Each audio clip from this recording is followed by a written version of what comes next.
Research कर रहे हैं वो पीएचडी उस मेयार की। और उसका हाल भी आप देखिए कि अगर किसी से, जो अक्सर होता है, हम लोग सिलेक्शन कमिटीज में भी देखते हैं, कोई आए उन्होंने बताया कि साहब, अक्सर इन्हीं से बात शुरू होती। देखिए अब आपके करियर की भी यही सी बात है कि किस चीज पे काम किया है, साहब इस टॉपिक पर काम किया है।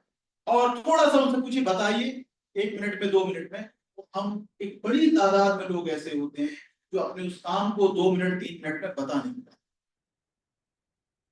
तो आपने इतने बड़ा थीसिस लिख डाली है ना, और बच्चों में थीसिस में बड़ी बात चलती है, और उसको अपने डिसर्टेशन में भी दिमाग में निकाल दीजिएगा।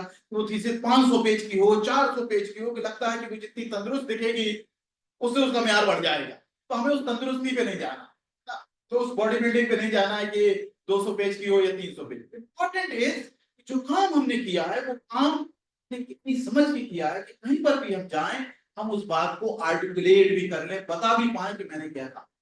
और इसलिए इसमें मुझे अपने उस्ताद मोहतरम की अलीगढ़ से की याद आती है। वो अक्सर कहते थे कि ये पीएचडी जो रिसर्च है, अब वही पीएचडी अभी हम डिसर्टेशन पे ले आएंगे, ये रिसर्च है, ये आपकी जिंदगी में एक लॉन्च पैड का भी काम करेगी, जिसकी बुनियाद पर आप बहुत जल्दी अपने करियर की बड़े मराहिल तय कर सकते हैं, करियर में अच्छा पा सकते हैं। एक तो ये है इसकी खास बात। तो अच्छी पीएचडी है तो मेरे लिए लॉन्च पैड का काम करेगी। लॉन्च पैड समझते हैं ना, थोड़ा जम करेंगे ज्यादा, ठीक है। तो ये पीएचडी अगर अच्छी है तो ये लॉन्च पैड का काम करेगी। दूसरी इसकी नवैयत बड़ी खतरनाक।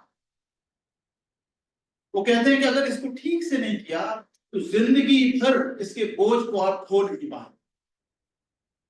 जो डॉक्यूमेंट आपने बनाया उसके बोझ को आप ढो नहीं पाएंगे, कोई जहां भी जाएंगे आप, बात यहीं से शुरू होगी। अच्छा साहब, आप फला डॉक्टर हैं, बताइए क्या काम किया है। और अच्छा, काम में भी क्या होता है, आपने बहुत अच्छा काम किया, किसी ने थोड़ा तलखी समझे, ये काम ऐसा क्यों किया, ऐसा तो नहीं होना चाहिए। अब आप डर गए, सहम गए जवाब में। जबकि वो कोई प्यार से पूछे, उसकी बात में सख्ती हो, तलखी हो, कुछ भी हो, बुनियादी सवाल यही है कि जो रिसर्च आप जिस मौजू पे कर रहे हैं वो है क्या। मैं प्यार से पूछूं, मैं नाराजगी से पूछूं, कैसे भी पूछूं, बुनियादी सवाल ये है कि आपने करा क्या है। इतना बड़ा डॉक्यूमेंट हमने लिख डाला। इसका मतलब है कि रिसर्च में हमें इस साफगोई की जरूरत बहुत। ये बड़ा आपके पास मौका है कि आज आप एमए में हैं और एमए के एतबार से डिसर्टेशन का काम शुरू होगा। तो अगर हम इस मरहले पर अपने को थोड़ा तैयार कर लेंगे बेहतर तरीके से, तो मैं समझता हूं कल को जब आप रिसर्च और उसमें जाएंगे तो बहुत अच्छा करें। क्लियर है? तो अब इस बात को भूल जाएं कि हम पीएचडी में हैं या एमए में हैं। अब हम डिसर्टेशन काम कर रहे हैं, वो एक रिसर्च का काम, ठीक है, हमें डिसर्टेशन करना है। तो इसलिए रिसर्च में जो सबसे अहम बात है, देखिए मैंने सवाल लगाया है, किसी भी रिसर्चर के पास आमतौर पर इसी 2 सवाल पर रिसर्च घूमती है। और शायद शुरुआती दौर में रिसर्चर्स किसी सवाल को, इस कंफ्यूजन को लेके बहुत परेशान होते हैं। एक, करना क्या है, व्हाट टू डू। दूसरा, करना कैसे है। रिसर्च में यही 2 सवाल बहुत अहमियत के हैं। करना क्या है, व्हाट टू डू, और करना कैसे, हाउ टू डू।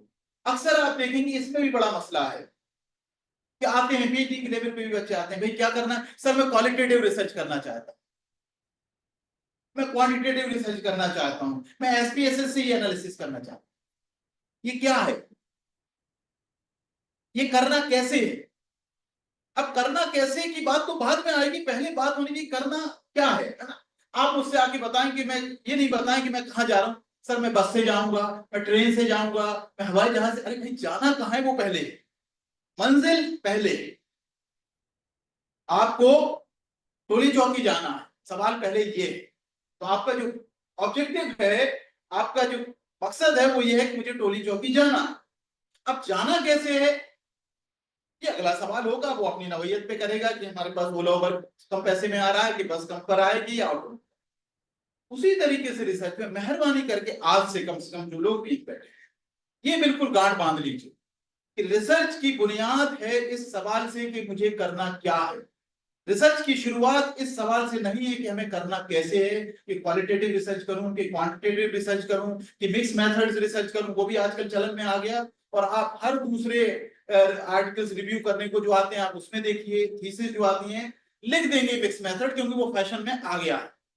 भले वो मिक्स मेथड रिसर्च उसूलों के एतबार से हो या ना हो, तो हमें मेथड्स की तरफ नहीं जाना, हमें किसकी तरफ जाना है, अपनी मंजिल। मंजिल क्या है, करना क्या है। तो करना क्या बहुत इंपॉर्टेंट है, जो करना होगा उससे फिर निकल के आएगा।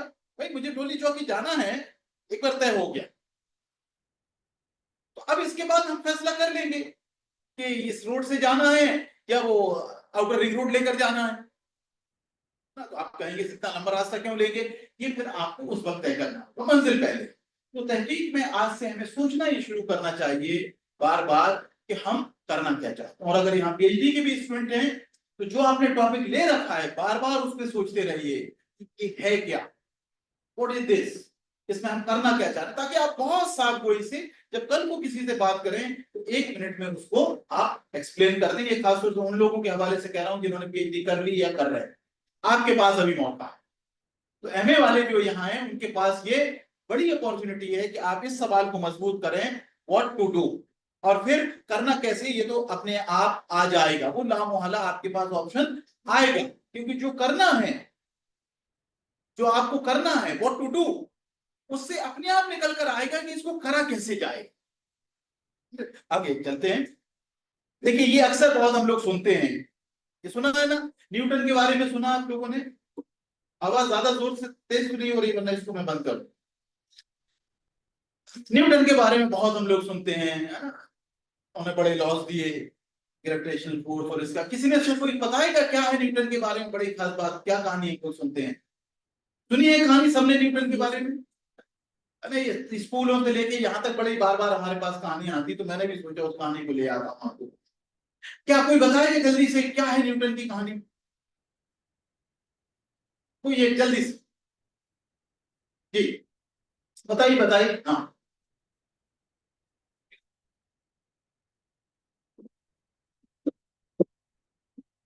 हाँ, देखिए इन्होंने बताया कि न्यूटन पेड़ के नीचे बैठे थे और सेब गिरा, और उस सेब को गिरने को उन्होंने समझा और लॉ ऑफ ग्रेविटेशनल फोर्स की थ्योरी दे दी। न्यूटन इसी के लिए बहुत जाने जाते हैं। अब आप मुझे ये बताइए, है ना, बिल्कुल सही कहा हमारे साथ ही, यही हम सुनते आ रहे हैं कि न्यूटन साहब पेड़ के नीचे बैठे थे, सेब गिरा, उन्होंने सेब को देखा और देखने के बाद ग्रेविटेशनल फोर्स की थ्योरी दे दी। अब मुझे ये बताइए, एक तो जाहिर सी बात है अगर सेब गिरा तो वो ऐसी जगह रह रहे होंगे जहां सेब के पेड़ होंगे, कोई उस जगह रह रहा होगा जहां आम के पेड़ लगे तो आम गिरेगा। तो अगर आप सोचिए अपने अपने इलाके में, तो अगर सेब वहां पेड़ है तो सेब का दरख्त, तो पहली बार उन्होंने जिंदगी में सेब को गिरते देखा होगा, कह रहे हैं ना। देखिए लॉजिक समझिए कि सेब गिरा, सेब को देखा आपने, उसके बुनियाद पर उसको समझा और ग्रेविटेशनल फोर्स की थ्योरी दी। मेरा सवाल ये है आपसे कि क्या सेब को पहली बार गिरते हुए देखा होगा। हमारे इलाज साहब कश्मीर से हैं, अब कश्मीर में आपको सेब के पेड़ मिलेंगे तो एक दिन बचपन से आदमी देखता आ रहा है। जो लोग आम वाले इलाके से होंगे वो आम को गिरते देख रहे हैं, कोई अमरूद को गिरते। तो क्या न्यूटन ने पहली बार सेब को गिरते देखा होगा। और मैं और कहानी में इजाफा कर दूं कि न्यूटन साहब उस टाइम यूरोप में प्लेग फैला हुआ था, जैसे हम लोगों ने कोरोना के दौर में देखा, छुट्टियों पे अपने घर आए हुए थे, बैठे थे अपने गार्डन, सेब गिरा। तो अब क्या सेब पहली बार गिरते हुए देखा हो, कितने लोग कहेंगे कि पहली बार गिरते हुए देखा, बताइए, पहली बार देखा होगा। इस पे सब लोग मुत्तफिक हैं कि पहली बार नहीं देखा, या कोई है कि जिसने पहली बार, बताइए। देखिए रिसर्च में हम लोग साथ साथ चलेंगे ना, रिसर्च बिना डायलॉग के नहीं, बात करते हुए चलेंगे। तो आप कह रहे हैं पहली बार नहीं देखा, तो अगर पहली बार नहीं देखा था तो उस बार ऐसा क्या हुआ कि उनको उस सेब को गिरते हुए देखकर फौरन एक याद आ गया कि इस पे लॉ ऑफ ग्रेविटेशनल फोर्स की थ्योरी बना दी जाए। तो उस दिन ऐसा क्या हुआ, आया ऊपर से कहीं से कुछ, क्या ऐसा आया उनके पास, कहीं कुछ डिवाइन मदद हो गई उनकी, कुछ गैबी मदद हो गई, क्या हुआ, बताइए साहब बताइए। आप बताइए बताइए, यस, पहले सब बताएं। हाँ आइडिया आया, हाँ, खाली बैठे थे गार्डन में तो सब निकल के क्यों आए हैं। अच्छा खाली बैठे थे इसलिए उस दिन कुछ कहा गया, तो जिंदगी में पहली बार खाली भी नहीं बैठे होंगे, क्योंकि ये बहुत इंपॉर्टेंट है इसको समझिए। तो इन्होंने ठीक कहा, खाली बैठे खाली है ना, खाली दिमाग हमारा बहुत चलता है, सिर्फ शैतान का नहीं, खाली दिमाग हमारा चलना चाहिए। तो अब खाली भी पहली बार थोड़ा बैठे होंगे, लोग तो जिंदगी में बहुत खाली रहते हैं।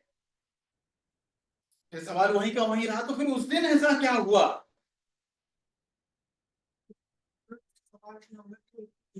उन्होंने अपने से सवाल किया, लेकिन और पहली बार पहले क्यों नहीं किया? Very good. अब देखिए इन्होंने एक और लफ्ज ऐड किया, तो हो सकता है उस टाइम उनको, इसका मतलब है कि हो सकता है एक ही चीज को हम रोज देख रहे हैं जिंदगी में, एक ही चीज को, एक तरह के फिनोमेनन को हम रोज जिंदगी में देख रहे हैं, ऐसे होता है, लेकिन जरूरी नहीं है कि उस पर हम बहुत सोच विचार करें। इसका मतलब है एक ही तरह की हकीकत से रोज दो चार होते हैं, देखते हैं वगैरह, लेकिन कब आपने उसको बारीक बीनी से देखना शुरू कर दिया, वहां से तहकीक का सवाल, कि सवाल इंपॉर्टेंट। तो ये इंपॉर्टेंट नहीं है, जैसे अक्सर हम लोग पूछते हैं भाई इसमें क्यों काम करना चाह रहे हैं, इसी पर आपका मन। तो हमारे पास आइडिया जो है, इमेजिनेशन, ख्यालों में कोई चीज कभी भी आ सकती है, किसी भी चीज के एतबार से आ सकती है, हो सकता है उसको रोज रोज हम देख रहे हैं, और समाजी मसाइल में तो ये बहुत ज्यादा है, हम आए दिन इसी समाज की पैदावार है, रोज उन चीजों को देखते हैं। लेकिन कब आपने उसको एक अलग नजर से देखना शुरू किया, एक कुछ उसमें दिमाग लगाया, यहां से तहकीक की शुरुआत हो। So imagination is very important in this, idea, imagination. तो आइडिया कहीं से भी आ सकता है, कभी भी आ सकता है, क्लियर है? हमें उस आइडिया को पकड़ना है। तो ये बात, इतना मसला तो सॉल्व हुआ कि भले ही वो सेब हो सकता है पहले भी गिरते रहे होंगे। अच्छा, अब तो वो बात निकल गई, वरना ये भी मैं पूछता कि वो सेब कहाँ गिरा, बराबर में गिरा कि सर के ऊपर गिरा, हो सकता है उससे ज्यादा एकदम से कुछ ख्याल आ गया हो, तो अब उस बात को छोड़ देते हैं। तो एक बात निकल कर आई कि भले एक ही चीज हमारे सामने बहुत बार होती रही हो, लेकिन कब हम उसको एक खास नजर से देखने लगे, वहां से सवाल शुरू होता है। और उस सवाल को अब आपको ख्यालों की दुनिया में ले जाना, आइडिया को इमेजिनेशन की दुनिया में ले जाना है, कि अब अपने उस सवाल को और मजबूत सवाल बनाना है। अब दूसरी बात, ये जो लॉ ऑफ ग्रेविटेशनल फोर्स आया का जो उन्होंने लॉ दिया, लॉ ऑफ ग्रेविटेशन को उसी दिन दे दिया होगा। दूसरा सवाल आएगा, बात आप ही लोगों ने शुरू की, कहानी मैंने नहीं बताई, कहानी पूरी आपने बताई कि उनके पास आया और उन्होंने ये थ्योरी दी। अब ये लॉ जो है उसी दिन दिया होगा, कब दिया होगा?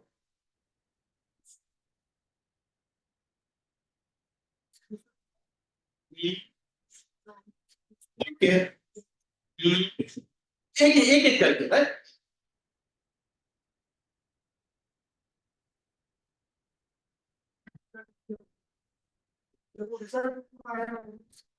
तो उसके बाद दिया, चलिए कोई बताइए कितने दिन बाद दिया होगा, कितने दिन बाद?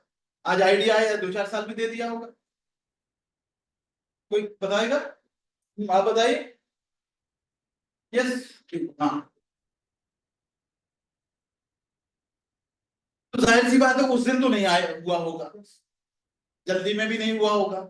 इसका मतलब है वो सवाल उनको क्लिक किया, उस सवाल को लेके आगे बढ़े। इसका मतलब है वो सवाल बना उनका क्या, उस दिन का वो वाकया, उस दिन का वो वाकया उनका तहकीकी सवाल बन गया, उस सवाल को लेकर आगे बढ़े हैं, जिस पर फिर आगे काम किया होगा, उन्होंने लॉ ऑफ ग्रेविटेशन फोर्स दिया। अब ये बताइए आप, ये जो लॉ ऑफ ग्रेविटेशनल फोर्स दिया, वो इस पर दिया कि सेब क्यों नीचे गिरता है, ऊपर जाता है, किस पर दिया? सेब के ऊपर तो दिया नहीं, किस चीज के ऊपर दिया? वो एक आम उस पर बना दिया गया कि भाई क्यों चीजें ऊपर आप फेंकते हैं तो वो नीचे आती, वो सेब हो वो कोई भी चीज हो। इसका मतलब जो कहानी सेब से शुरू हुई, उस सेब पर खत्म नहीं हुई। तो इसका मतलब मेरा आइडिया, इमेजिनेशन किसी भी चीज से आ सकता है।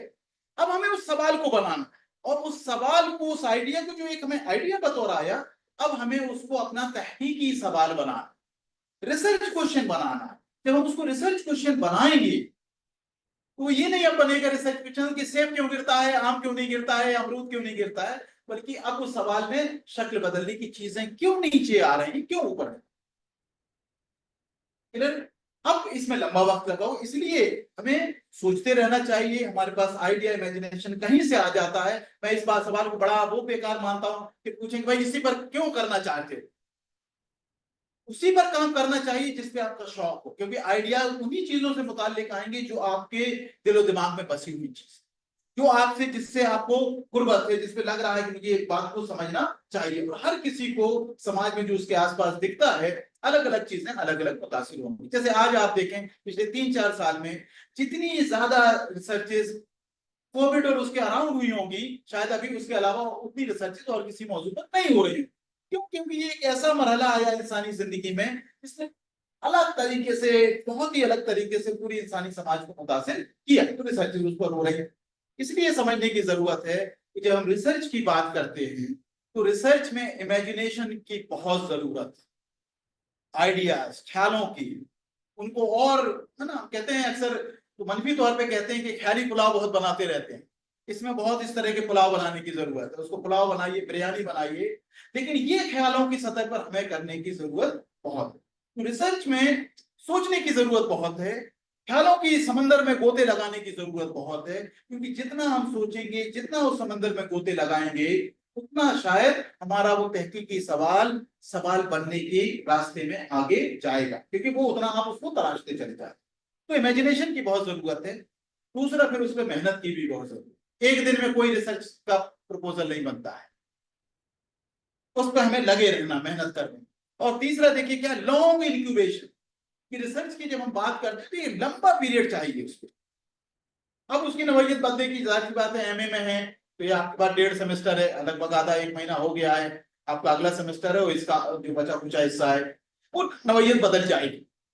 तो ये आज से बिल्कुल जहन में कर लें कि जब हम रिसर्च की बात करनी है तो रिसर्च में हमें एक बार बार सोचने की जरूरत है, ख्यालों के की सतह पे जाने की जरूरत बहुत है। और उन ख्यालों को हमें कहां पर लेके जाना है, उन ख्यालों की मंजिल मकसूद क्या है, उन ख्यालों को हमें किस मंजिल पे ले जाना है, उनको हमें लेके जाना है एक कंक्लूसिव एंड। और वो कंक्लूसिव एंड होगा जो आपके तहकीकी सवालात बनेंगे, जो आपके रिसर्च क्वेश्चंस बनेंगे, जो रिसर्च ऑब्जेक्टिव्स बनेंगे। और फिर उस पर आपको बहुत मेहनत की जरूरत है और वो लंबा इंक्यूबेशन पीरियड है। अगली तरफ चलते हैं। अब इस पूरे उसमें जैसा मैंने पहले कहा कि रिसर्च स्टेप बाय स्टेप करने का नाम, इसलिए हम इसको कहते हैं कि रिसर्च एक प्रोसेस है, एक मरहलावार ढंग से किए जाने वाला अमल। इसलिए मैं बार बार कहता हूं कि तहकीक बिना तर्क तरतीब के मुमकिन नहीं है, और उसको हमें मरहलावार ढंग से करना चाहिए। अब अलग अलग माहिरीन स्टेप्स देते हैं, इसमें अलग अलग सब्जेक्ट के एतबार से भी इन स्टेप्स में थोड़ा बहुत बदलाव हो जाता है, लफ्जों में बदलाव हो सकता है, लेकिन मोटे तौर पर क्या है कि आप प्रॉब्लम को फॉर्मुलेट करते हैं, आप फिर अपनी स्टडी की डिजाइन बनाते हैं, डेटा कलेक्ट करते हैं, डेटा की प्रोसेसिंग करते हैं, उसका एनालिसिस करते हैं, इंटरप्रिटेशन एंड फाइंडिंग की तरफ जाते हैं, और आखिर में अपनी रिसर्च रिपोर्ट लेते हैं। इसके तौर पर बात है, क्योंकि किसी भी तहकीक का एक कंक्लूसिव एंड कहाँ है कि जब आपने उसको मुकम्मल कर ली, और उसको आप कोई डिसर्टेशन कहेगा, कोई थीसिस कहेगा, कोई रिसर्च रिपोर्ट कहेगा। सवाल यह है कि आप किस एतबार से काम कर रहे हैं। एमए के स्टूडेंट हैं डिसर्टेशन कहेंगे, मैं किसी रिसर्च प्रोजेक्ट पे काम कर रहा हूँ वो रिसर्च रिपोर्ट होगी, आप थीसिस पे काम कर रहे हैं, ये अलग अलग काम है। लेकिन आमतौर पर इस तरीके से तहकीक मरहलावार ढंग से चलती है, और ये भी कोई हतमी नहीं है। इंपॉर्टेंट पॉइंट इसमें यह है कि हमें ईमान के चलना है कि तहकीक एक प्रोसेस में चलती है, उसमें मुख्तलिफ मराहिल है जिसके जरिए चलती है, अलग अलग सब्जेक्ट के एतबार से उसकी नवैयत थोड़ा बदल सकती है, स्कॉलर्स के एतबार से, और खासतौर पर सोशल साइंसेज में तो बड़ी दुश्वारी है, हर स्कॉलर एक नया लफ्ज दे देगा उसी बात को। तो अलग अलग किताबों में आपको अलग अलग नाम मिलेंगे, लेकिन ये मोटे तौर पर, अगर आगे चलते हैं इसी प्रोसेस को, और देखिए सर्कुलर है उसमें हमने इसको किया है कि एक स्कॉलर हैं डीके लालदास साहब, हमारे सब्जेक्ट में सोशल वर्क में काफी उनका नाम है, काफी उन्होंने तहकीकी की किताबें लिखी। उन्होंने उन्हीं मराहिल को, जो वहां आपको तकरीबन 10 लिख रहे थे, उन्होंने 6 बड़े इनको मराहिल में तकसीम कर दिया रिसर्च को।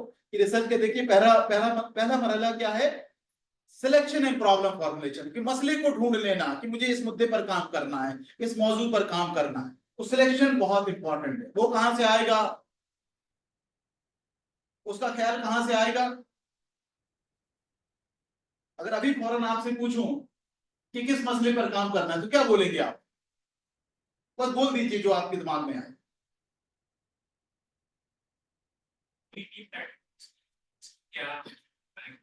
आपके एकदम दिमाग में आए कि ओटीटी प्लेटफॉर्म्स का क्या स्टूडेंट्स पे असर है, ये कॉन्शियस होके सोच रहे हैं, ये कॉन्शियस होके सोच रहे हैं कि आज इस यूथ पॉपुलेशन में, इस नए दौर में ओटीटी अपने आप में, ओटीटी प्लेटफॉर्म्स अपने आप में एक नई सूरत हाल लेकर आए, आपके जहन में आए। तो आइडिया आपका प्रॉब्लम जो सिलेक्ट करनी है वो आपको फैसला करना है, आगे बात करेंगे कैसे करना है, लेकिन वो फैसला आपका होना चाहिए और ये फैसला आपके दिलो दिमाग से आना चाहिए। मैं बार बार कहता हूं कि रिसर्च में मौजू वही दीजिए जो मौजू आपके करीब। फिर आप मसले को बनाएंगे, उसको प्रॉब्लम फॉर्मुलेट करेंगे। प्रॉब्लम फॉर्मुलेशन का मतलब है कि अब आपने एक आइडिया आया था और उसको एक मसले की शक्ल दे दी, उसको प्रॉब्लम की शक्ल दे दी। ये प्रॉब्लम तो आम जिंदगी के मसले नहीं है, प्रॉब्लम ये रिसर्च प्रॉब्लम है जिसको आपने अब मसले को तश्कील कर लिया। इसका मतलब क्या है कि अब आप इस नवैयत पर पहुंच गए कि आप अपने रिसर्च ऑब्जेक्टिव्स, रिसर्च क्वेश्चंस और हाइपोथेसिस को बयान कर सकते हैं। तो उसी में उन्होंने देखिए इस तरीके से ये 6 मराहिल बताए जो आमतौर पर सोशल साइंसेज में बहुत कॉमन है।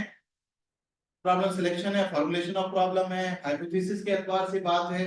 हाइपोथेसिस में भी हम लोग बात करेंगे, जरूरी नहीं है हर रिसर्च में उस तरह का जो क्वांटिटेटिव हाइपोथेसिस है, जो डिडक्टिव हाइपोथेसिस है, उसकी जरूरत वो डिपेंड करेगा उसी पे पहले सवाल पर कि करना क्या है, तहकीक कैसी है, उसके एतबार से उस पर बात आएगी। आगे देखिए रिसर्च डिजाइन के हवाले से बात होगी, डेटा कलेक्शन के हवाले से बात होगी, एनालिसिस, इंटरप्रिटेशन और जनरलाइजेशन की। इसको भी अगर आप मोटे तौर पर बांटें तो आप देखेंगे, एक मैंने पीछे डिजाइन देख रहे हैं, ये जो 2 मराहले हैं, पहले 2 जो मराहल हैं, ये आमतौर पर अहम मराहल हैं जिसको हम प्रॉब्लम फॉर्मुलेशन कहते हैं, मसले की तश्कील के एतबार से कहते हैं। यही वो मराहल है, आप इसको 2 कहिए, 2 मराहल कहिए, 1 कहिए। ये सबसे अहम तहकीक का, रिसर्च का पहली स्टेज है कि जहां आपको प्रॉब्लम को सोचना है कि इस प्रॉब्लम पे काम करना है। अब उस पर काम क्या करना है, हम क्या सोच तो लेते हैं, जैसे अभी इनसे मैंने पूछा कि किस पर काम करना है, उन्होंने कहा ओटीटी प्लेटफॉर्म्स पे काम कर आ गया। अब इनसे अगर मैं अभी पूछूंगा कि क्या काम करना है, थोड़ा सा कुछ बताएंगे। इसका मतलब है मुझे उस पर क्या काम करना है, इस पर मुझे खुद काम करना पड़ेगा। अब मुझे सोचना पड़ेगा और काफी उसके ऊपर काम करना पड़ेगा, तब शायद मैं इस मुकाम पर पहुंचूंगा कि मैं अब उसको आर्टिकुलेट कर पाऊं कि मेरे ये तहकीकी सवाल। तो प्रॉब्लम फॉर्मुलेशन जो स्टेज है, ये मरहला बहुत इंपॉर्टेंट है, जहां आप मसले की तश्कील और उसके रिसर्च क्वेश्चंस, रिसर्च ऑब्जेक्टिव्स और उसकी रिसर्च ऑब्जेक्टिव्स और हाइपोथेसिस तक, ये इंपॉर्टेंट मरहला है जिस पर मैं तफसील से आज आपसे बात करूंगा इस सेशन में। बाकी और सेशंस में फिर उसका दूसरा इंपॉर्टेंट मरहला हो जाता है। वो मरहला देखिए किस चीज का है, वो आपकी तय हो गया, ये पहले सवाल का जवाब है, व्हाट टू डू, करना क्या है। तो करना क्या, हमें हमें इन्हीं चीजों पर पहुंचना है कि मसले की शिनाख्त कर लें। अब उसको जो शिनाख्त किया, जैसे इन्होंने फौरन मेरे साथी ने ओटीटी प्लेटफॉर्म्स के बारे में कहा, मसले की शिनाख्त हुई, सिलेक्ट कर लिया आपने प्रॉब्लम, ये अभी प्रॉब्लम फॉर्मुलेट नहीं हुई। प्रॉब्लम फॉर्मुलेट में अभी काफी हमें चक्कर लगाने पड़ेंगे, काफी मेहनत मशक्कत करनी पड़ेगी। और जब वो प्रॉब्लम फॉर्मुलेट होगी तो रूनुमा किस उसमें होगी, किस शक्ल में हमें दिखेगी, research questions, research objectives, research hypothesis अगर हो, ये एक मरहला है। दूसरा मरहला उसके बाद से शुरू होता है, जो मरहला अब है कि करना क्या है डिसाइड कर लिया, करना क्या है डिसाइड हो गया। अब हम आगे की तरफ बढ़ते हैं कि अब करना कैसे, वहां से काम शुरू हो जाता है जिसको हम कहते हैं मेथोडोलॉजी का, रिसर्च मेथोडोलॉजी का। अब आप उसमें सोचेंगे कि हमारी research formulation of research design, कि हमारी रिसर्च अप्रोच क्या होगी, रिसर्च डिजाइन क्या होगी, फिर हमारे डेटा यूनिवर्स क्या होगा, सैंपल क्या होगा, डेटा कलेक्शन के टूल्स क्या होंगे, वो टूल्स वगैरह आपने बना लिए। जब टूल्स बन गए, उसमें भी आगे सेशंस में लोग बात करेंगे कि रिसर्च में सिर्फ टूल का मतलब एक सवालनामा नहीं, बल्कि उस सवालनामे में जो सवाल हैं, क्या वो सवाल इस लायक हैं कि जो आप करना चाह रहे हैं वो उनका जवाब ले पा रहे हैं। इसलिए हम कहते हैं जब हम टूल बनाते हैं तो रिसर्च में दूसरा अहम सवाल आ जाता है उस टूल के बारे में, तो वो क्या सवाल, टूल वैलिड है, उसकी वैलिडिटी और रिलायबिलिटी क्या है। वैलिडिटी और रिलायबिलिटी का मतलब कि वो सवाल जो पूछना चाह रहे हैं, जो आप पूछना चाह रहे हैं अपनी तहकीक में, जो हमारे मकासद हैं, उसके एतबार से मैंने सवाल बनाए। क्या वो सवाल वही जवाब लेकर आ पा रहे हैं जो पूछना चाह रहे हैं। जैसे आप मोटे तौर पर देखिए, आज आप देखते हैं टेम्परेचर नापते हैं, पहले तो थर्मामीटर से नापते थे, नब्ज से नापते थे थर्मामीटर, आज वो टेम्परेचर वाली गन है, दूर से ही वो टक कर लेते हैं और आपको आ जाता है कि इतना टेम्परेचर है। अब ये टेम्परेचर मौसम ठंडा हो या बहुत गर्मी है, लेकिन उस मशीन को किसका टेम्परेचर नापना है। अगर मशीन में ये तब्दीली होने लगी कि मौसम के एतबार से वो तब्दील हो, तो वो फिर टेम्परेचर ठीक नहीं नापे। तो मौसम भले बरसात का हो, ठंड का हो या गर्मी का हो, आपको किसका टेम्परेचर नापना है। इसका मतलब है कि उस मशीन को जो काम करना है वो काम करे जो उससे तवक्को की गई। तो हम सवाल पे भी बात करते हैं कि सवाल ऐसे हों कि वो इस लायक वैलिडिटी, मतलब it should measure what it is suppose to measure, उसको जो नापना है वो नापे। फिर अगला सवाल आता है रिलायबिलिटी का, कि वही सवाल आपसे पूछा, माकूल सवाल है, ठीक सवाल है, वैलिडिटी आप कह रहे हैं, लेकिन यही सवाल अगर मुझे 100 लोगों से पूछना है और हर कोई उस सवाल को अलग अलग तरीके से समझ रहा है, तो फिर गड़बड़ होगा। इसका मतलब अब हमारे पास जवाब ठीक नहीं आएंगे। तो सवाल की रिलायबिलिटी भी इंपॉर्टेंट है कि जब अलग अलग वही सवाल बार बार लोगों से पूछा जा रहा है तो सबको वो बराबर से समझ में आना चाहिए। क्योंकि अगर आपको खुशफहमी में है कि मैंने ये सवाल पूछा 100 लोगों से, 100 लोगों ने ये जवाब दिया और ये हमारे सामने नताइज है, लेकिन अगर सवाल उन लोगों ने वही नहीं समझा जो सवाल की स्पिरिट थी, तो फिर सवाल की तो कोई अहमियत नहीं है। तो वैलिडिटी रिलायबिलिटी की बात आती है। ये इसको और मोटे तौर पर ऐसे समझिए, उसमें बाकी अब जो एक्सपर्ट आएंगे उस पर बात करेंगे कि अक्सर आप जाइए किसी दुकानदार के पास, है ना, बचपन में बहुत होता था कि आप गए शक्कर खरीदने, चीनी खरीदने गए और आधा किलो खरीद कर लाए, घर पहुंचे तो अम्मा ने कहा कि यही कम है, तो आप फिर गए उसके पास, फिर उसने कहा देखिए साहब, आप ये फिर पूरा 500 ग्राम है ना। तो पता चला तीसरे बार में अम्मा जान खुद साथ चली आई, है? और उन्होंने कहा देखो तुमने पांच में कुछ गड़बड़ कर रखा। इसका मतलब जो इंस्ट्रूमेंट है जिसको 500 ग्राम मेजर करना है, पहले देखते थे ना लोग उसमें सुराख कर देते थे, उसमें कुछ है ना, इसका मतलब जो इंस्ट्रूमेंट है उसको जो 500 ग्राम मेजर करना है, 500 ग्राम मेजर ही नहीं कर रहा है, तो इसका मतलब वो वैलिड नहीं। तो अब वो आएगा मरहला जहां आप सवालनामा बनाएंगे, उस सवालनामे में आप कोशिश करेंगे इस बात को यकीनी बनाने के लिए कि सवाल जो आपका रिसर्च का मकसद है वो सवाल वही पूछ रहे हैं जो उसको, वो सवाल वो जवाब लेके आ रहे हैं जो उससे तवक्को की गई है, और उसमें रिलायबिलिटी होनी चाहिए। अब इसमें आगे लोग बात करेंगे। तो सवालनामा आप बनाते हैं, तो शायर बना लिया, अब आप तैयार हो गए कहाँ, फील्ड में जाने के। अब मैं मोटे तौर पर बात कर रहा हूँ क्योंकि सोशल साइंस रिसर्चेज में ज्यादातर हम इंपीरिकल रिसर्चेस की बात करते हैं, जहां पर आप फील्ड में जाके काम करें। ऐसा नहीं है कि दूसरी रिसर्चेस की अहमियत नहीं, उनकी भी अहमियत है, ये भी दिमाग में हमेशा क्लियर रखिए। लेकिन बहरहाल अभी मैं इंपीरिकल रिसर्चेस के हवाले से बात करूँ। अब आप फील्ड में जाते हैं, फिर आप आंकड़े इकट्ठा करके लाएंगे उस सवालनामे की बुनियाद पर। अब वो जो सवाल आप आंकड़े इकट्ठा कर लाए, इसलिए पहले इंश्योर करना है कि भाई उस पता चला आंकड़े हम इकट्ठा तो इतने सारे कर लाए, वो सवाल हमारे रिसर्च क्वेश्चन से मुताल्लिक ही नहीं है, इसलिए मरहला पहले जब हम सवालनामा बनाते हैं तो बहुत उसको यकीनी बनाते हैं इसमें वो सब सवाल हों ताकि हमें अपने तहकीक की जो हमारे रिसर्च क्वेश्चन हैं या हाइपोथेसिस है उसका जवाब मिल जाए।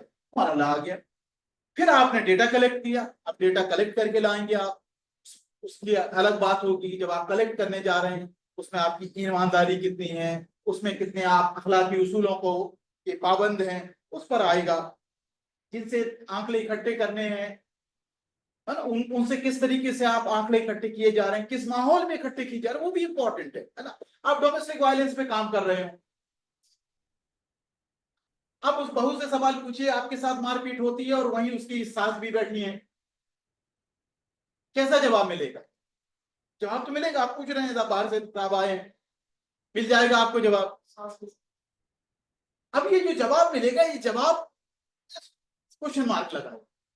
क्यों? क्योंकि रेस्पोंडेंट हमारा जो जवाब देहंदगान है वो अपने आप में आजाद उस वक्त नहीं है, वो अपने कंफर्ट में नहीं है, बल्कि किसी ना किसी, ये भी हमें समझना पड़ेगा। कि हम डोमेस्टिक वायलेंस पे काम कर रहे हैं, तो हमें समझना होगा कि अगर सवाल पूछने तो ऐसे माहौल में पूछे जाएं तो खुलकर जवाब आए। मैं कास्ट पे काम कर रहा हूं और वहीं दूसरे कास्ट ग्रुप के लोग बैठे हैं और उस पर सवाल पूछूं तो कोई जवाब आएगा? तो वो माहौल आपको, अब ये आगे जो रिसर्चर्स आएंगे तो रिसर्च में देखिए हर हर स्टेप पर जब आप जाएंगे, हर स्टेप के अपने उसूल, हर स्टेप के अपने नियम कानून है, वो हमें जहन में बहुत रखना जरूरी है। तो डेटा कलेक्शन को जाते हैं, जब इकट्ठा कर लाते हैं तो फिर आप अपने उस डेटा की प्रोसेसिंग करते हैं। पहले तो ना कि जो क्वेश्चनायर आप भर के लाए हैं, जो डेटा आप लाए हैं, उसको साफ सफाई करेंगे। बहुत आप टारगेट तो लेके गए कि क्वेश्चनायर हमें 100 करना है, आप 150 के भर के ले आए, लेकिन बाद में आपने देखा जब करके तो देखा बहुत से आधे रह गए, इनकम्प्लीट रह गए, तो उससे तो बात बनेगी नहीं। तो आप उसकी प्रोसेसिंग करते हैं और यकीनी बनाते हैं कि अब जो आंकड़े आपके पास हैं वो हर एतबार से कंप्लीट है। तब आपका वो डेटा प्रोसेसिंग हो गई। इसका मतलब अब ये डेटा इस लायक है कि इसकी का एनालिसिस किया जाए। तो सिर्फ आंकड़े इकट्ठा करना लाना इंपॉर्टेंट नहीं है, आंकड़े कैसे इकट्ठा करके लाए वो बहुत इंपॉर्टेंट है। फिर आप उसका एनालिसिस करते हैं, एनालिसिस के फिर अलग अलग तरीके हैं, वो बाद में बात होगी। तो वो क्वालिटेटिव तरीके से कर रहे हैं कि क्वांटिटेटिव तरीके, वो ये भी पहले डिसाइड हो जाएगा आपकी रिसर्च डिजाइन के मरहले पर। यहीं पर आप डिसाइड कर लेंगे अपने मकासद को देखते हुए कि मेरी वो जो डिजाइन है, जो रिसर्च अप्रोच है, वो क्वांटिटेटिव है कि क्वालिटेटिव है, क्योंकि सवाल आपके बन चुके हैं। उसी के हिसाब से एनालिसिस करेंगे और एनालिसिस के बाद आप फाइंडिंग्स बताएं। ये तो मोटे तौर पर रिसर्च के क्या है, मुख्तलिफ मराहिल। ये मोटे तौर पर हमें जहन में ये बात समझनी है कि रिसर्च एक स्टेप बाय स्टेप प्रोसेस है। हर स्टेप की अपनी चंद दरकार है कि आपको इस स्टेप पर क्या करना है, आपका किस तरीके से तरीके अमल रहे। अब आगे चलते, तो अब हमें जो आज बात करनी है वो खास तौर पे किस पे बात करनी है, प्रॉब्लम फॉर्मुलेशन के एतबार से कि मसले की तशकील कैसे की जाए। देखिए ये एक उसके लिए मैंने देखिए कुछ थंब रूल्स लिख दिए हैं कि जो आपको जहन में रखना है कि जब हम मसले की तशकील कर रहे हैं। देखिए थंब रूल्स क्या हैं। सबसे इंपॉर्टेंट एक जो अहम है वो क्या है कि ये हमें जहन में बहुत अच्छी तरीके से ये समझ हम दिमाग में बैठा लें कि प्रॉब्लम फॉर्मुलेशन जो मसले की तशकील है, ये तहकीक का सबसे अव्वल और बहुत ही अहम मरहला है। अक्सर हम करते क्या है, लगता है कि सबसे आसान मरहला है, टॉपिक बनाया, ऑब्जेक्टिव बनाए, सिनॉप्सिस तैयार है। हम कब एक्टिव होते हैं बहुत, जब हमें अपना टूल बनाना है, फील्ड में जाने को है। अब आप टूल बना रहे हैं, अरे भाई टूल नहीं आपका अच्छा बन सकता है अगर आपने अपनी प्रॉब्लम को अच्छे तरीके से नहीं डिफाइन किया। और अक्सर जो मैंने पहले मिसाल दी कि अक्सर लोग थीसिस का मुकम्मल कर लेते हैं, लेकिन वो 2 मिनट 5 मिनट उस पर मजबूती से टिक नहीं पाते हैं। उसकी वजह यही है कि आपने प्रॉब्लम को जो फॉर्मुलेट करना था उस टाइम उस फॉर्मुलेशन में बहुत वक्त नहीं दिया है। तो प्रॉब्लम फॉर्मुलेशन हमें मान के चलना है कि इस पर बहुत वक्त देने की, क्यों वक्त देना है, क्योंकि अभी ये आप यही वो स्टेज है जहां आप अपने आइडिया को, ख्यालात को एक तहकीकी मसले की शक्ल देते हैं। तो आप देखिए जब ख्यालों के उसमें हम समंदर लगाते हैं ना, ये बहुत आसान भी है और बहुत मुश्किल भी है, क्योंकि असल यहाँ पूरा खेल यहाँ पर हो रहा है। तो इसमें मेहनत तो बहुत करनी पड़ेगी और अक्सर उन चीजों में मेहनत करना नहीं चाहते।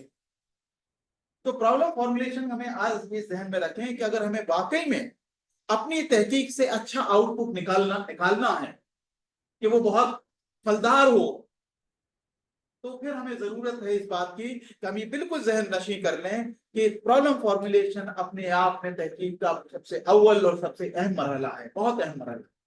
दूसरी बात ये भी दिमाग में बैठा ले, बिल्कुल साफ गोई के साथ रख ले, क्योंकि कई चीजें हम पहले से जब समझ लेते हैं तो फिर मुश्किलें आसान हो जाती। उस मरहले में आपको कंफ्यूजन बहुत होगा, डिसअपॉइंटमेंट भी होगा, कई बार बड़ी मायूस हो जाएंगे, बड़ी मायूसी होगी, कुछ समझ में नहीं आ रहा है, किसी के पास गए, उन्होंने सुपरवाइजर जिसको लेना है वो भी ठीक से नहीं बता रहे हैं।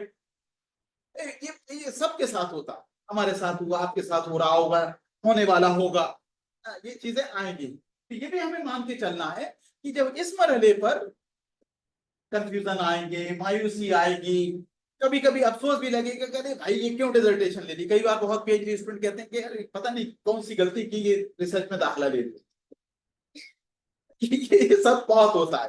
तो अगर ये हम पहले से मान के चलेंगे कि स्टेज आएगी, तो शायद फिर अगर आएगी भी तो हम थोड़ा आसानी से, क्योंकि अब हम तैयार हैं इसके लिए, हमें पता है दिमाग में कि ये कुछ कुछ हम तजुर्बे की बुनियाद पर, उसके बुनियाद पर लिख रहे हैं। ये आप ही सबकी कहानी है, मेरी कहानी नहीं है। ये लिख रहा हूं, आप ही जैसों के साथ जाता हूं, बात करता हूं, उन्हीं से निकल कर जो कुछ चीजें वो है। तीसरी बात, ये बहुत है, clarity that research needs to be owned and articulated. ये बहुत साफ गोई अपने पास रखनी चाहिए कि अगर आप रिसर्च कर रहे हैं, आपको अपनी रिसर्च ओन करनी है। अब ये ओन करने का मसले की बात क्या है, छोटी सी मिसाल देता हूं। कई बार लोग लाते हैं बहुत अच्छे अच्छे टॉपिक, जैसे अभी हमारे साथी ने कहा ओटीटी प्लेटफॉर्म्स पे इन्होंने कहा। अब फर्ज कर लिए ये काम लेकर पहुंचे, कर लिया इन्होंने काम, वाइवा में पहुंचे, मैं वहां एक्सपर्ट, मैंने कहा ये सोशियोलॉजी का काम कैसे है, क्यों तुमने इस मुद्दे पे काम किया, सोशियोलॉजी का काम तो है ही, क्या मीडिया वाले लोग ओटीटी पे काम करें। अभी मायूस हो गए, बाहर निकल के कहेंगे मैं तो पहले कह रहा था, सुपरवाइजर साहब ने कह दिया कि ये टॉपिक ले लो। तो इसका मतलब क्या हुआ, आपने अपनी प्रॉब्लम को, उस मसले को ओन नहीं किया। ये बहुत होता है कि साहब मैं तो ये करना चाह रहा था, ये तो सुपरवाइजर ने कह दिया, या वो फला मेरे दोस्त ने कह दिया था कि ये ऐसे कर लो। आप सलाह मशवरा दुनिया के हर जगह से जहां पॉसिबल हो बिल्कुल लीजिए, मशवरा लेने में कोई दुश्वारी नहीं है, कोई प्रॉब्लम नहीं है, और कभी कभार होनी भी नहीं चाहिए। लेकिन आखिर में जो टॉपिक तय हुआ वो आपका है, so you have to own that problem. और जब मैंने उसको ओन कर लिया, इसका मतलब अब मैंने उस पर सही ईमान लाया। तो टॉपिक पे अपनी ईमान लाना बहुत जरूरी है, जो अक्सर बहुत नहीं होता। और वही वजह है क्योंकि हमें उसकी ओनरशिप नहीं है, इसलिए हम उसको अच्छे से आर्टिकुलेट भी नहीं कर पाते। जब मैंने अपने टॉपिक को अपनाया ही नहीं, तो मैं उसमें डूबूंगा कैसे, और जब मैं उसमें डूबूंगा नहीं, तो फिर उसको बेहतर तरीके से बयान कैसे कर पाऊंगा, है ना। अमीर खुसरो साहब ने किसी एक कंटेक्स्ट में कहा कि खुसरो दरिया प्रेम का उल्टी बाकी धार, खुसरो दरिया प्रेम का उल्टी बाकी धार, जो उतरा सो डूब गया, पानी में जो उतरा सो डूब गया, जो डूबा सो पार। अब देखिए, पानी में अगर बेमन आप उतरे तो जरूर डूब जाएंगे, लेकिन अगर वाकई में उसमें आपने डुबकी लगा ली पुरअज़्म होकर, तो पार भी कर जाए। तो खुसरो दरिया प्रेम का उल्टी बाकी धार, जो उतरा सो डूब गया, जो डूबा सो पार। तो रिसर्च में डूबना है, वो डूबने वाला नहीं, जो उतरा सो डूब गया। तो जो डूबा सो पार, हमें उस पे जाना है। इसका मतलब यह है उस मुद्दे को ओन करना चाहिए। क्लियर, आगे चलते हैं। नेक्स्ट, ये वैसे मशवरा बतौर आपको लिखा है कि अब हमें इसको मानना है कि आपको ये एक जहनी, है ना, मसले की तश्कील वाला जो मरहला होता है, इसमें बड़ी ये इंटेलेक्चुअल एक्टिविटी है। तो हम कहते हैं ना, बहुत दिमाग पच्ची बहुत करना पड़ती है, ये इंटेलेक्चुअल एक्टिविटी, इसलिए इसमें कंफ्यूजन, कबाहत, मायूसी होगी, लेकिन ये हमें करना है। इसके लिए एक अच्छी प्लानिंग और फैसले की जरूरत होती है, ये आपको करने की जरूरत है, ताकि हम रूल ये है ओनिंग दी प्रॉब्लम। आप जिस मुद्दे पर काम कर रहे हो, मशवरा जिससे भी लें, सलाह मशवरा जिससे भी लें, लेकिन उस मुद्दे को ओन करिए कि मैंने ये टॉपिक लिया है, आई ओन है, मैंने वो टॉपिक लिया, आई ओन है। उसको ओन करना बहुत जरूरी है। इसका मतलब है कि अब आपने कहा कि हाँ हम इस पर काम करेंगे, और अगर ऐसा नहीं लगता है, बहुत अच्छा है कि उस टॉपिक को आप बदल लीजिए, उसको छोड़ दीजिए। तो अब ये एमए के लेवल पे फॉर्चुनेटली अच्छी बात है, हम लोग इस तरह की वर्कशॉप कर रहे हैं। एमए के सतह पर अगर आप ये एक्सरसाइज शुरू कर देंगे, तो शायद कल जब आप तहकीक पीएचडी की सतह पे पहुंचेंगे, तब आप जरूर बहुत अच्छे अपने मनपसंद मौजूओं का आप इंतखाब कर पाएंगे, और शायद रिसर्च आगे बढ़ेगी। अब ये खास तौर से कि जब हम प्रॉब्लम फॉर्मुलेट करते हैं तो क्या है, कुछ बातों का इशारा करके थोड़ी चीजें हम उस पर और बता देते हैं कि आप जब प्रॉब्लम फॉर्मुलेट कर रहे हैं, तो देखिए ये हमने कहा सबसे बिगिनिंग फेज है, यही आपका सबसे इब्तदाई मरहला है, और यही पूरा का पूरा मकसद आपका जो काम करने का वो तय होने वाला है। तो जो हमने बात की, जो न्यूटन साहब से हमने कहानी शुरू की थी, तो आप थोड़ा देर को न्यूटन भूल जाइए या खुद न्यूटन बन जाइए।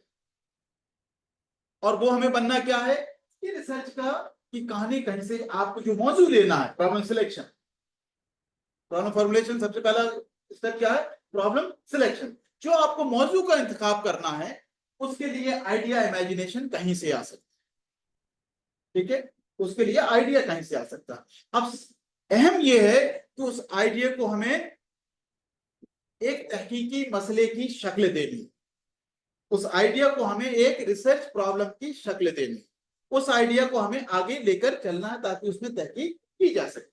अब उसके लिए जरूरी होता है कि फिर आप उससे कंसल्ट करें कि भाई अगर मुझे इस मौजू पे काम करना है तो मैं देखूं कुछ। तो आज देखिए आपके पास सबसे आसान है कि कोई भी चीज आप गूगल सर्च करिए, आपके पास आ जाती है, उससे मदद ले सकते हैं आप कि उससे पता चला फलां इसके एक्सपर्ट हैं कि अच्छे उस पर लोगों ने लिखा है, इस तरह के हमें मजमून मिल रहे हैं उससे मुतालिक, आप उनको पढ़िए। तो आप वहाँ एक्सपर्ट कंसल्टेशन करते हैं, अपने सीनियर से पूछते हैं, टीचर से पूछते हैं वगैरह वगैरह, क्योंकि पहले दिन तो ये तय नहीं कर लेते हैं आपके साथ मुझे फलां के साथ ही रिसर्च करनी है, और अगर करनी भी है मशवरा तो आप किसी से भी ले सकते हैं, मदद किसी से भी ले सकते हैं। अब उस आइडिया को लेके, लेकिन वो आइडिया किसका होना चाहिए, ये साफ गोई हमें बहुत है। और जाहिर सी बात है, वो आपका आइडिया है तो वो आपके इर्द गिर्द आसपास जो हो रहा है, सोशल क्या करते हैं, ये मानते हैं कि ये हमारा समाज है, हमारे आसपास इर्द गिर्द जो हो रहा है उस पर आपको एक पैनी नजर रखनी है।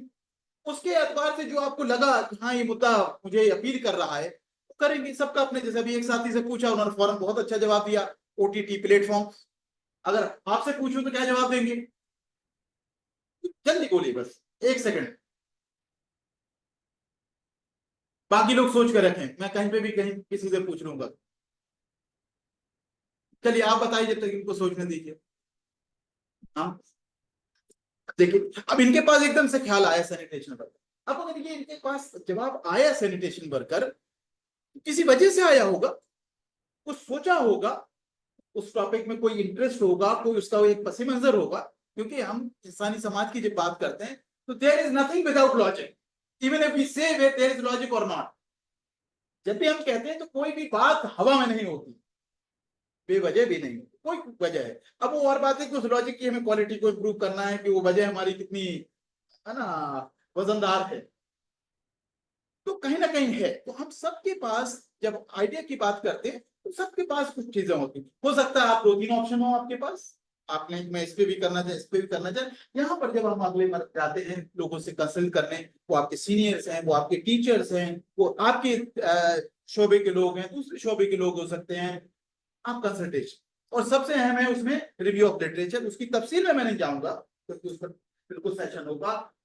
लिटरेचर, उससे मुतालिक लिटरेचर अभी आप देखना शुरू करिए, रिव्यू तो बात की बात है, तो उसमें क्या लिखा गया है लोगों ने, कुछ हम दो चार उससे मुतालिक जब मजमून पढ़ते हैं तो हमें आइडिया लगने लगता है कि लोगों ने इस पर क्या काम किया। और मैं बार बार कहता हूँ विवेकानंद साहब कि जो रिव्यू ऑफ लिटरेचर है, इसमें उससे मुतालिक लिटरेचर।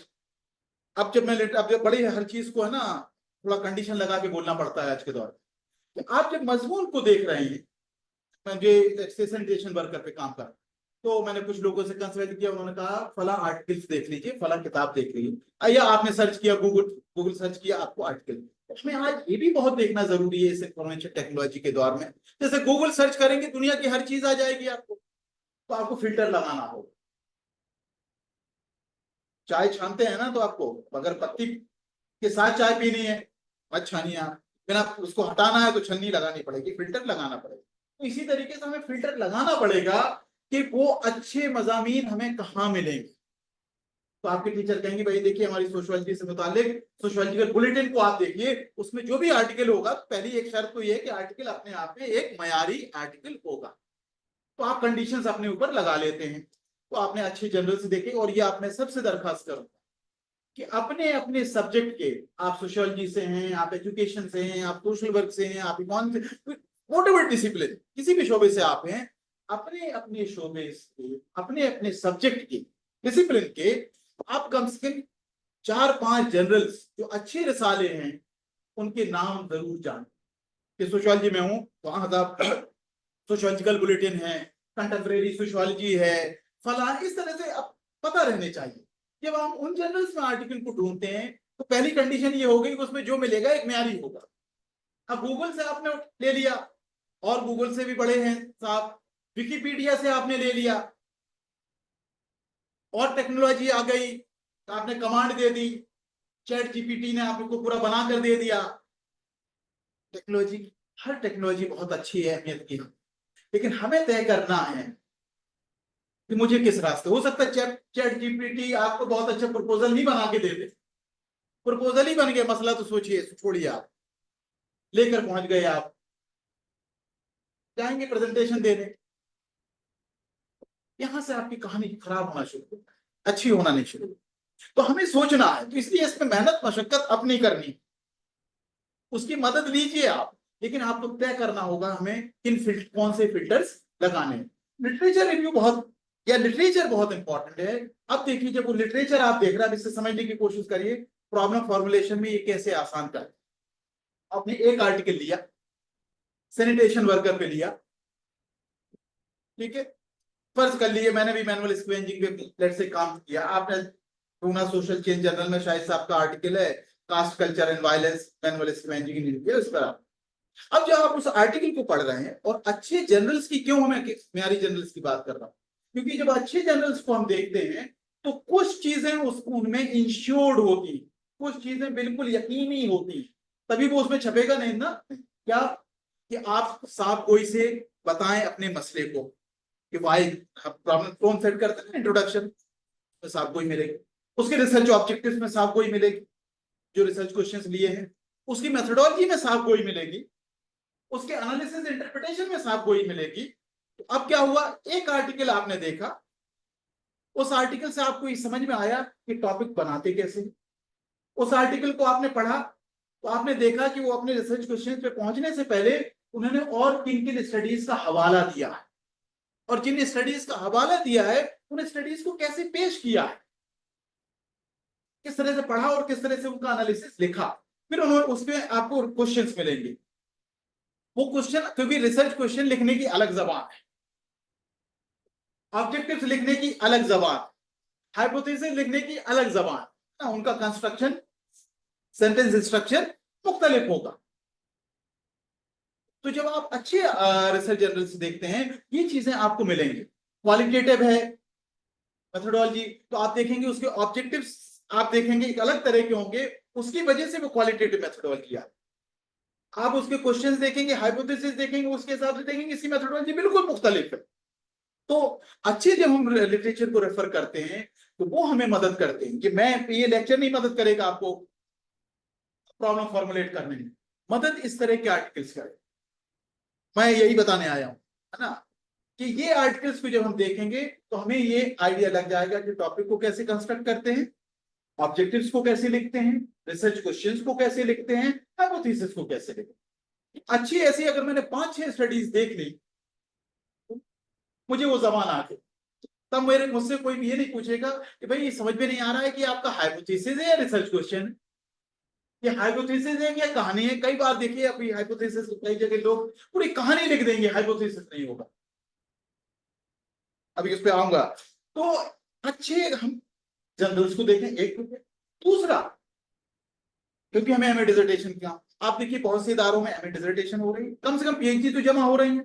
पीएचडी का एक अच्छा प्लेटफॉर्म आज हमारे पास है, जहां जो भी मुल्की सतह पर थीसिस जमा हो रही हैं वो ऑनलाइन आपके पास अवेलेबल है। कहां पर अवेलेबल है, कितने लोगों को पता है शोध गंगा?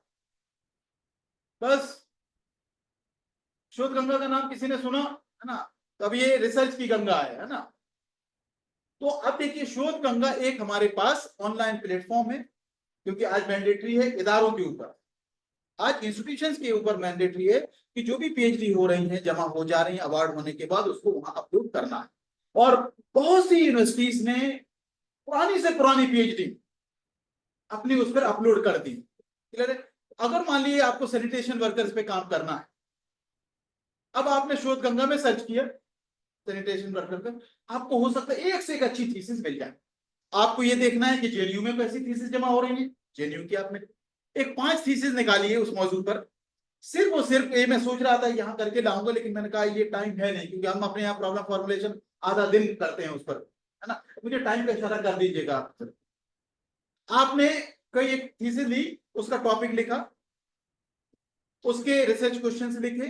अब कहीं पर आपको रिसर्च के अलग अलग नाम से मिलेगा, इदारों के एतबार से भी चीजें वेरी करती हैं। आपने रिसर्च क्वेश्चंस लिख लिए, आपने ऑब्जेक्टिव्स लिख लिए, आपने हाइपोथेसिस लिखे। ऐसे करके अगर 10 आपने थीसिस के ये चीजें लिख ली एक म्यारी इदारे से, उन थीसिस का, तो आपको अपने आप आइडिया लग गया कि अब मुझे जब अपने सवाल बनाने हैं, मुझे अपने जब मकासद तय करने हैं, मुझे जब मफरूजा बनाना है, हाइपोथेसिस बनाना है, तो मुझे उसको क्लियर है। तो रिव्यू का मतलब है आप अगर अच्छा हमें मसले की तशकील करनी है तो हमें जाना चाहिए कहां, लिटरेचर की तरफ। अच्छे आर्टिकल्स को देखना चाहिए, look for good articles, look for good thesis and dissertation जो सबमिट हुई है। शोध गंगा आज इस सेशन के बाद या आज शाम में जरूर सर्च करिए शोध गंगा पर, उस पर अपना अकाउंट जरूर बना लीजिए ताकि आप इजीली एक्सेस कर पाए। अब जैसे इन्होंने कहा ओटीटी प्लेटफॉर्म से काम करना है, अब फर्ज कर इन्होंने सर्च किया तो शोध गंगा पर अगर निकल के 5 ही थीसिस आए तो आपके पास देखिए कितना बड़ा एविडेंस। आप ये कह सकते हो कि मैंने शोध गंगा को सर्च किया और अब तक सिर्फ 5 थीसिस इस पर लिखी गई, कितनी अहमियत हो गई आपके टॉपिक। फिर 5 में भी आप कहेंगे देखिए साहब ये 5 थीसिस मिली, 2 जर्नलिज्म की थी, एक फिल्म स्टडीज की थी, एक इसकी सोशियोलॉजी के एतबार से तो कोई नहीं काम हुआ। और फिर आप कह रहे हैं कि मुझे इस मौजूद पे काम करना है, कितनी उस काम की अहमियत बढ़ जाएगी। तो आपकी काम की अहमियत है, आप बड़े दावे से कह रहे हैं कि देखिए मैं इस मौजूद पे काम कर रहा हूं जिस पर अभी सोशियोलॉजी में काम हुआ ही नहीं। लेकिन ये भी याद रखिए कि इस तरह के सेंटेंस हम बोलते बहुत है कि साहब मैं जिस टॉपिक पे काम कर रहा हूं उसमें काम हुआ ही नहीं। इसको बोलने के लिए बहुत मेहनत करनी पड़ती है। ये तभी आप बोल सकते हैं जब आप पूरा ढूंढ लें कि मैंने ये शोध गंगा को देखा है, इन जनरल्स को देखा है, इनको, तब तो आप कह सकते हैं। हाँ, शोध गंगा के हवाले से तो एक आसान ये है कि हमें प्रॉब्लम फॉर्मुलेशन पे जब जाना है तो जो भी आपके पास आइडिया आए, जो भी इमेजिनेशन, थिंक ऑफ आइडिया, उस आइडिया को आप लीजिए जो बिल्कुल आपके दिलो दिमाग में है, which is very close to your heart, उस पे आप काम करिए। इस पर नहीं कि सुपरवाइजर ने क्या कहा, साथी ने क्या कहा, सीनियर ने कहा, नो, वरना फिर बाद में रोएंगे। और ये बहुत कॉमन है रोना, ये भी बता दो, बड़े बड़े इदारों का बता दे रहा हूं, बड़े बड़े सीनियर लोगों का बता दे रहा हूं, मतलब हायर स्टेज पे पहुंच गए और आज भी रोना ये है कि वो थीसिस टॉपिक गलत ले लिया था, तो फला साहब की सलाह पर ले लिया। तो किसी की सलाह नहीं लेनी है, ये आपका ओन डिसीजन होना चाहिए टू सिलेक्ट द प्रॉब्लम। उससे आपको कैसे प्रॉब्लम आइडिया को आप एक ख्याल को आप रिसर्च प्रॉब्लम में कन्वर्ट करेंगे, अच्छे लिटरेचर को सर्च करके, थीसिस को सर्च करके, और ये मेहरबानी करके जो एमए के स्टूडेंट हैं ये आप काम शुरू कर दीजिए। आप किसी इदारे पे, जेएनयू पे चले जाइए, दूसरे किसी इदारे पर चले जाइए, 4-5 थीसिस निकालिए, टॉपिक लिख दीजिए, ऑब्जेक्टिव लिख दीजिए, क्वेश्चन लिख दीजिए, हाइपोथेसिस, अपने आप आपको वो बनाना आ जाएगा। इसलिए मैं कहता हूं कि जो लिटरेचर है, रिसर्च में लिटरेचर से बड़ा उस्ताद कोई है। तो तहकीक में जो आपका सबसे बड़ा उस्ताद है जो आपको रास्ता दिखाएगा, रिव्यू ऑफ लिटरेचर। इसलिए जब आमतौर पर हम मोटे तौर पर प्रॉब्लम सोच लेते हैं, मोटी मोटी प्रॉब्लम आपने सोच ली, फिर उससे मुतालिक आप इंटेंसिव रिव्यू पे जाते हैं, अच्छा लिटरेचर रिव्यू करते हैं। उस रिव्यू के बाद फाइनल करना चाहिए हमें अपने रिसर्च क्वेश्चंस हैं, ऑब्जेक्टिव। अब जाहिर सी बात है पीएचडी में इस काम के लिए टाइम बहुत होता है, डिसर्टेशन में इसके लिए वक्त कम होगा। इसलिए जैसे हम लोग भी अपने यहाँ कराते हैं, हम कहते हैं नहीं भाई आप 10 आर्टिकल ढूंढ लो अपने फील्ड के जो आपके मौजूद से मुताबिक, 10 का रिव्यू कर लीजिए, सिनॉप्सिस के टाइम 4-5 का कर लीजिए, सो दैट आपको आ जाए। इसलिए रिव्यू ऑफ लिटरेचर सबसे बड़ा उस्ताद है प्रॉब्लम फॉर्मुलेट करने की। तो आपने प्रॉब्लम को फॉर्मुलेट, अब आपने मतलब अब इस शक्ल में आप आ गए कि आप बयान कर सकते हैं कि जो आपने टॉपिक कहा उसका मतलब, जैसे आपने कहा सैनिटेशन वर्कर, तो पूछूंगा व्हाट सैनिटेशन वर्कर, क्या करना है, क्यों करना है, ये सब प्रॉब्लम फॉर्मुलेशन के सवाल है। और फिर उनको करते हुए आप आखिर में पहुंचे इस पर, आप साफ गोई के साथ, बहुत क्लैरिटी के साथ आप कह रहे हैं these are my research questions, these are my research objectives, ये मेरे हाइपोथेसिस है अगर है वहां पर। तो आपका आगे ये स्टेप्स हैं जो प्रॉब्लम फॉर्मुलेशन, जिसको आप आगे चलते हैं। अब इन्हीं बातों को कुछ अलग अलग स्कॉलर्स हैं, देखिए कोठारी साहब हैं, कोठारी साहब ने कुछ कुछ मशवरे दिए हैं, राइट, वेरी गुड। तो कोठारी साहब ने कुछ कुछ मशवरे दिए हैं आपको कि प्रॉब्लम को जब आप सिलेक्ट करें तो कैसे, क्या चीजों को ध्यान में रखना चाहिए। जैसे उन्होंने कहा देखिए कि जो सब्जेक्ट पर बहुत काम हो चुका है उसको नॉर्मली नहीं चूज करना चाहिए। कुछ वैसे सब्जेक्ट हैं जो थोड़ा कंट्रोवर्शियल हैं, तो उन्होंने कहा इन्हें कहाँ नहीं लेना चाहिए, that should not be the choice of average researcher, ये हमें सोचना है। हमें डिसर्टेशन के लेवल पे मोटे की तरफ जाए, उन इश्यूज को लें जो बहुत आम है लेकिन आपके दिल के करीब हैं, उनको आप लीजिए। बाकी स्लाइड को आप देख लीजिएगा, इस पे अब ज्यादा तफसील पे मैं नहीं जाऊंगा। ये कुछ कुछ थोड़ा बात में जरूर याद रख लीजिए आप कि जब हम अपनी प्रॉब्लम को डिफाइन करें तो वो क्या चीजें हैं जो हमें जहन में रखनी चाहिए। जैसे आप प्रॉब्लम को, अब आपने आइडिया सोचा, आइडिया से मुतालिक लिटरेचर को देखा, लिटरेचर को पढ़ा, अब आपके अंदर कुछ साफ गोई क्लैरिटी आ गई है। तो अब आपको क्या करना है उसमें देखिए, statement of problem in general पे शुरू में हम इंट्रोड्यूस करते हैं प्रॉब्लम को। अब उसके नेचर को समझने की कोशिश करिए, है ना, क्योंकि उसी सैनिटेशन के ऊपर बहुत सारे लोग काम कर रहे हैं। आपके उसमें क्या खास बात है उसको आपने समझने की जरूरत है, उससे मुतालिक लिटरेचर बताएगा आपको, developing the ideas through discussion, और फिर इस तरीके से हम फाइनल रिसर्च प्रॉब्लम अपनी तश्कील करते हैं जो आपके ऑब्जेक्टिव्स, रिसर्च क्वेश्चन और हाइपोथेसिस के उस पर आती है। आगे चलेंगे, अब हाइपोथेसिस पे बात करनी है। तो सुनो जी, मैं बेसिकली हाइपोथेसिस आजकल कुछ लोग अडॉप्ट करते हैं, कुछ लोग अडॉप्ट। चलिए, तो इसमें मैं 5 मिनट में इस मसले को हल कर देता हूँ, ठीक है।